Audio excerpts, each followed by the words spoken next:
Good morning and welcome to Morning Movie News, where first off today I want to give my condolences to the Marshall family on the tragic passing of Garry Marshall yesterday. He died at 81, too soon, and was really one of the great talents to come out of Hollywood. Now, some of you might be like, are we talking about the same Garry Marshall? Isn't he the one who did all those holiday movies like Valentine's Day, New Year's Eve, Mother's Day? And you're right, some of Garry Marshall's later films weren't up to par with the films that made him famous. But just because someone's work falls off towards the end of their career doesn't negate the wonderful work that they did in the first place. So I think that this is a wonderful opportunity to celebrate Garry Marshall's game-changing work. I mean, he discovered Julia Roberts and Anne Hathaway, two people who went on to become huge stars.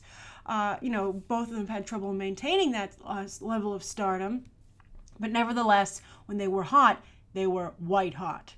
So anyway, I wanted to just introduce you to Garry Marshall's work so that you would understand the scope of what he did and why he was such a big star in Hollywood and so important to the progression of the industry, and also to maybe go and check out some of these properties. So anyway, Garry Marshall, he created the television show Happy Days, which gave us Fonzie, the Fonz, Henry Winkler, also Ron Howard. That was a big acting vehicle for him coming off of the Andy Griffith Show before Ron Howard became a full-time director.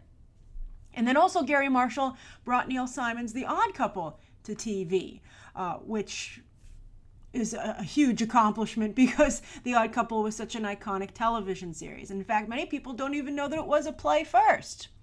And in fact, there's a new version of The Odd Couple on currently, nowhere near as good as the original, but the whole reason they could do a new Odd Couple is because it's such an iconic title, thanks largely to the work done by Garry Marshall.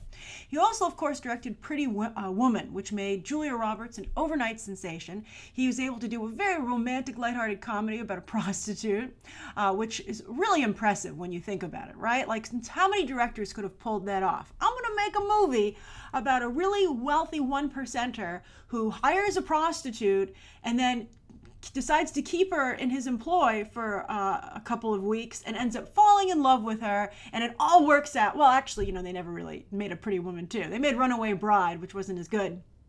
But we don't know how it would have turned out in the long run.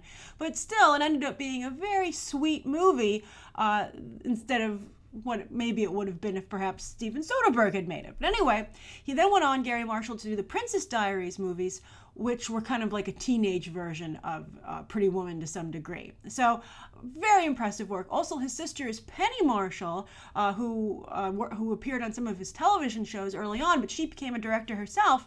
And one of her most famous movies that she directed is A League of Their Own. If you've not seen A League of Their Own, you really should watch at least Pretty Woman and A League of Their Own. Very different movies. One's about a prostitute hitting the big time with some wealthy billionaire, and then the other one is about the women's baseball league during World War II, and women getting a taste of freedom and both the pros and cons that come along with that. Very good. It's got Gina Davis, Madonna, Rosie O'Donnell, Lori Petty, excellent, and Tom Hanks in one of his most iconic roles. So, and I actually watched that recently. I think it was on an airplane. It was one of the movies that you could watch, and oh boy, did it hold up. So good. So I would check that out. And it's tragic that Garry Marshall died so early, but 81. But he really had an impressive career, and I hope that he is remembered for that work rather than some of the later films that he directed. All right, so anyway, that's the first story of the day. Now, the second story of the day, we just talked about Moana earlier today, the new international trailer, but Dreamworks Animation, of course, is entering a new phase over at Universal, trying to see if it can stay alive. They've been having some problems at the box office. At one point they were challenging Disney for domination in the industry, the animation industry, and now they're just trying to stay alive. But anyway, they were looking for a buyer for quite some time. Disney was actually killing some of their potential deals, namely with Hasbro, but they finally got Universal Comcast to purchase them, and they're now a part of that family.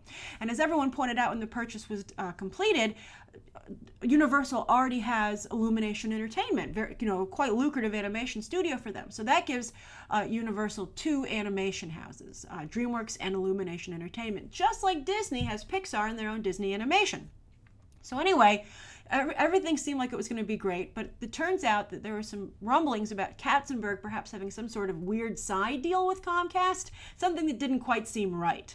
That apparently maybe hasn't gone away, because it looks like Jeffrey Katzenberg is actually going to leave DreamWorks, which is huge. For Jeffrey Katzenberg not to be working in animation, that's just, it's hard to imagine, because that's where he's made his mark in Hollywood. He helped bring Disney animation back to life. Again, if you have not seen, I've mentioned it so many times, if you still haven't watched it, go watch it.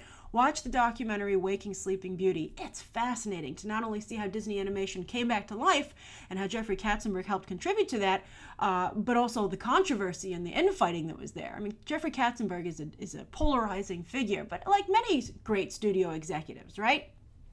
So anyway, then he went to, when he couldn't get a better job at Disney, when they brought in Michael Ovitz instead of promoting him after Frank Wells' tragic death, Katzenberg formed DreamWorks Animation with Spielberg and David Geffen with the whole DreamWorks initiative. And even when that kind of like, Spielberg lost interest in that because it wasn't a huge hit, DreamWorks Animation is carried on and was actually spun off into its own company. But anyway, he's not going to be doing animation anymore, apparently. He's going to maybe focus, they say, on technology in Hollywood, which makes sense because he is one of the first people to lead the charge when it comes to 3D. He really believes in it, and perhaps he's going to try and push it further. So awesome for Jeffrey Katzenberg.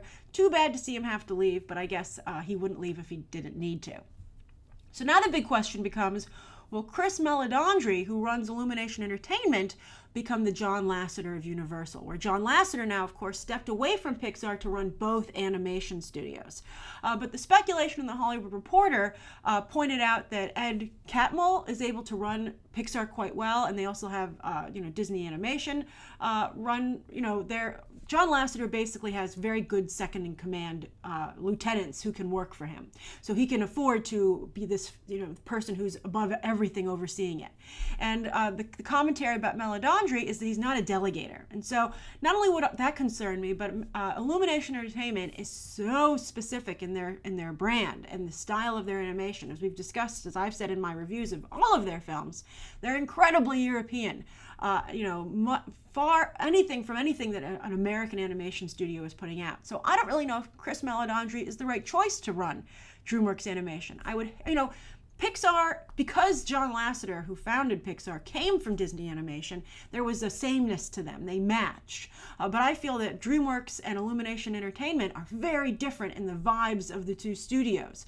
So I would hate to see one of them, probably DreamWorks, lose their personality. So I would just, I've been saying for a while, especially after seeing The Jungle Book, which isn't a while actually, come to think of it, but I really firmly believe that more live action talent should head into animation, because I was so impressed with what Jon Favreau was basically able to do with an animated movie.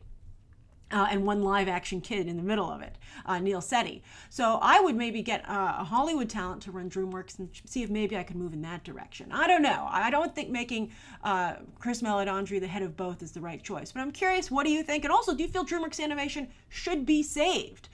They've really struggled as of late. And I like Kung Fu Panda. I like the How to Train Your Dragon franchise. But, I think both of those seem a little bit like they've run out of steam. So the question is, what is worth saving at DreamWorks Animation? Trolls looks pretty good to me, though, I have to say. All right, so anyway, that's the second story of the day. Now, the third story of the day is that Adam Sandler is chugging along with his Netflix deal, and his next movie seems very interesting to me because he seems to be, thankfully, taking a step away from the vulgarness that he's brought to his first two Netflix movies, The Ridiculous Six, and then I didn't even bother to watch the next one because it just seemed too vulgar to me, the one that he made with David Spade. So anyway, he's doing something called Sandy Wexler, and he's going to play a talent agent who represents, because he's Adam Sandler, not the greatest acts, right? But here's where things get interesting. He's going to discover a talent at a theme park, a singer, and decide to see if he can maybe, this can be his big client. And it's going to be played by none other than Jennifer Hudson. Isn't that amazing? Now, Jennifer Hudson, really nice person, but her career has struggled a little bit as of late after a very nice start with American Idol and then, of course, Dreamgirls.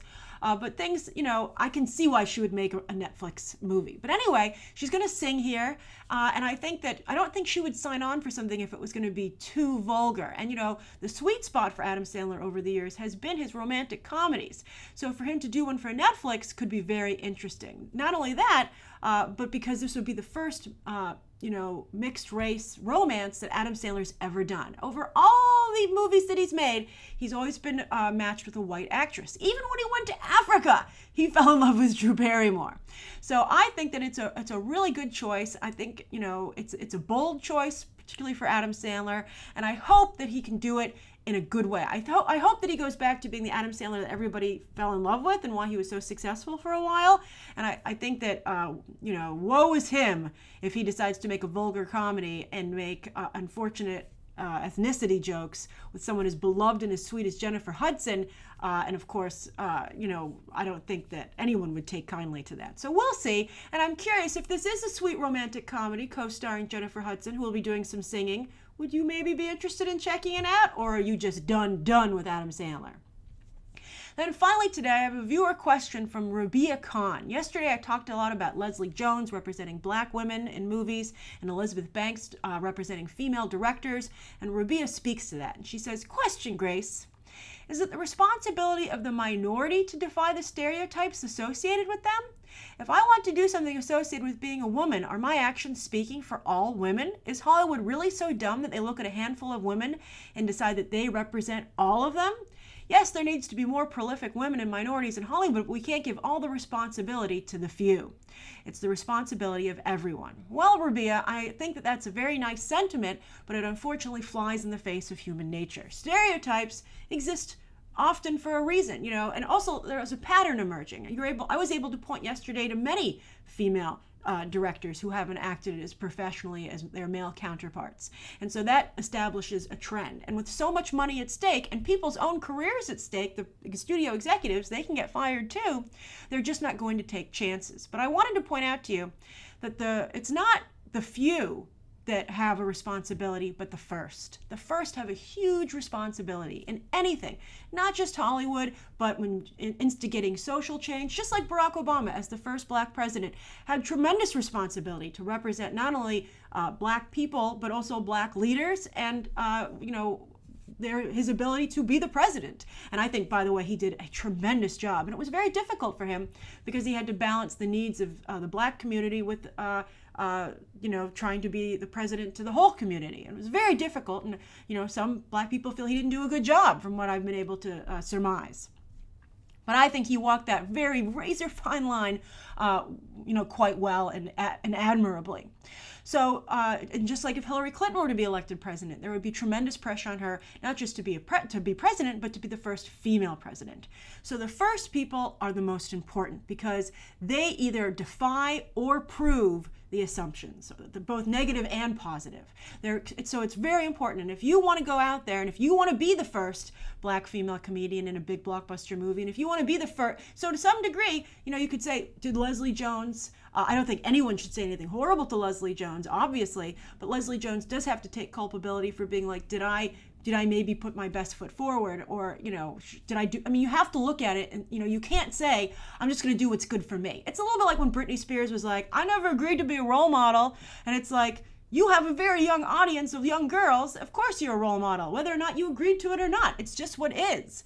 And I think it's very selfish to do the I'm just me excuse, because you don't exist in a vacuum, especially if you want to be in a very public job and a team job. Hollywood filmmaking is a team business, and also it's so often entertainment sets the tone for how things are perceived in real life. Like many people argue there could not have been Barack Obama without the Black presidents who were portrayed in television and film beforehand who kind of got audiences and voters used to the idea not only of seeing a Black president, but one that they liked and who did a good job. So very, very important. So it's not the few, Rabia, it's the first. And once the first do their job, then some of the pressure will be relieved. But I think if you ask anyone in any situation when they're trying to instigate change, everybody would identify the fact that the first have a tremendous responsibility to everyone else to lead the way and not close the door that they've just finally managed to pry open. All right, so that's today's morning movie news. Thank you so much for tuning in. Please write down below what you think of today's top 3 stories and that viewer question, anything you'd like to see covered tomorrow, and any questions that you might have. Thanks for watching. Bye.